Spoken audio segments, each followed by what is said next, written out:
hagiographical tradition. Hagiography is the practice of writing the life of a saint. It also refers to the document in which that life is written. Stories about the lives of saints come in all manner of length and detail, but as the historian and theologian Philip Sheldrake has argued, they are united in their, quote, concern with confirming a particular pattern of behavior, unquote.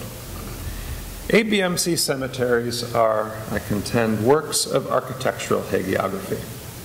They construct themselves as sacred based not on knowledge of the life and exploits of an individual, but rather, as George Marshall demonstrated in his address at Suresnes, the pattern of behavior of the mythologized fallen American soldier. Every element of these highly intentional resting places narrates and validates the pattern: service, sacrifice, salvation. The extent to which ABMC cemeteries succeed in presenting narratives of soldiering as selfless sacrifice and redemptive struggle is the extent to which they succeed in their attempt to move beyond the mundane genre of burial ground and the uncomfortable moral complexities of war into the pure religious air of the shrine or pilgrimage site.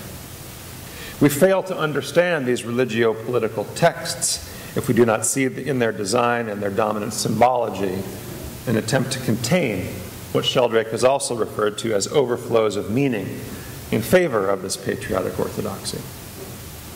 But the manyness of the narratives in ABMC cemeteries, lying beneath the ground, walking among the graves, complicates any single valuation.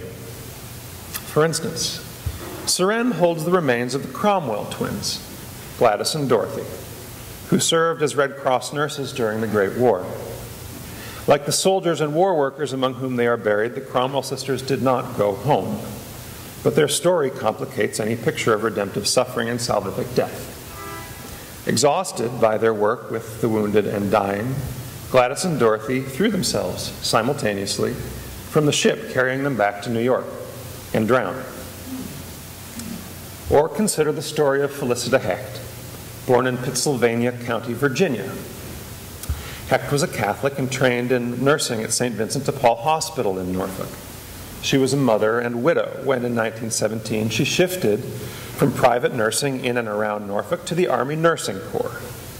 She placed her children in the care of Sister Olympia at St. Mary's Academy in downtown Norfolk and went off to work in training camps up and down the eastern seaboard. Through 1918, she helped care for the wounded and the rising number of victims of the influenza pandemic. While working with patients at Camp Upton, she contracted the illness herself, was greatly impaired, but survived and sailed for France on November 14th, 1918, 3 days after the armistice. For 6 weeks after her departure from New York, Hecht falls out of view, but she was likely working with her unit, Base Hospital 105, outside of Brest, France. It is likely that she, like many of her fellow nurses, felt depleted by the emotionally and physically demanding work of nursing seriously wounded men. Perhaps she also wondered about persistent pains in her chest and lungs, but chalked those up to the lasting effects of the flu. Felicita appears on January 3rd, 1919, or reappears rather, when Maud Parson, chief nurse of the hospital center in Caron, France, wrote a letter to Sister Olympia at St. Mary's Academy. Nurse Parson, it seems, had written messages to Hecht's children for her, but had not told them everything about their mother's health. She clarified the situation to Sister Olympia. Quote, "You will see by the enclosed letter that I have not told them that their mother is not expected to live." Unquote. The pains, the exhaustion, whatever other symptoms Hecht experienced were not from the residual effects of influenza. Quote, "The diagnosis given by attending physicians," Parson explained, "is metastasis of both lungs and meninges secondary to malignant tumor, right breast." She was dying of breast cancer. Felicita was under good care, Nurse Parsons wrote, but she doesn't seem to suffer very much. One can imagine, though, that her suffering was indeed great. Whatever reasons had impelled her to Army service may well have seemed insufficient, with her children, soon to be orphaned, an ocean away. Felicita Hecht died on February 8th, 1919. The remains of Felicita Wootlow Hecht are buried in grave number 22, row 31, in Plot D of Voisin American Cemetery in Ferrand-Tardenois, France. She lies there with 6,011 other Americans who died from their injuries or illness in the war. Wazane is a beautiful place. Mature trees surround a meticulously kept graves area, subdivided by walkways into 4 plots, filled with row upon row of these white marble crosses and an occasional Star of David. The cemetery slopes gently upward toward a chapel and memorial designed by the architect Ralph Adams Cram of Cram and Ferguson in Boston. Felicita Hecht's grave lies near the graves of famed American poet and Catholic convert Joyce Kilmer, Vinton Deering, the son of Baptist missionaries, and New York Evening Sun editorialist Quincy Sharp Mills. As you can see, individuality is not of overwhelming importance at Wazane.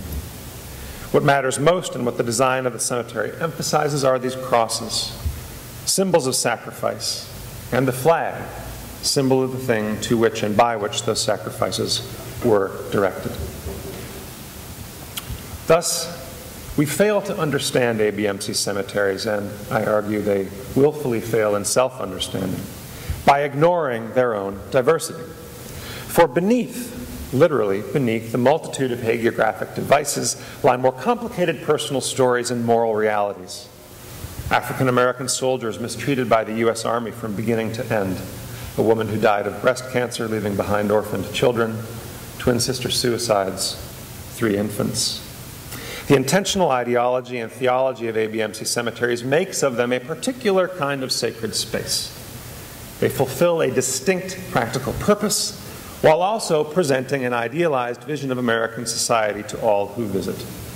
But the buried realities, if examined, make the cemeteries into something more complicated, something I believe is more interesting.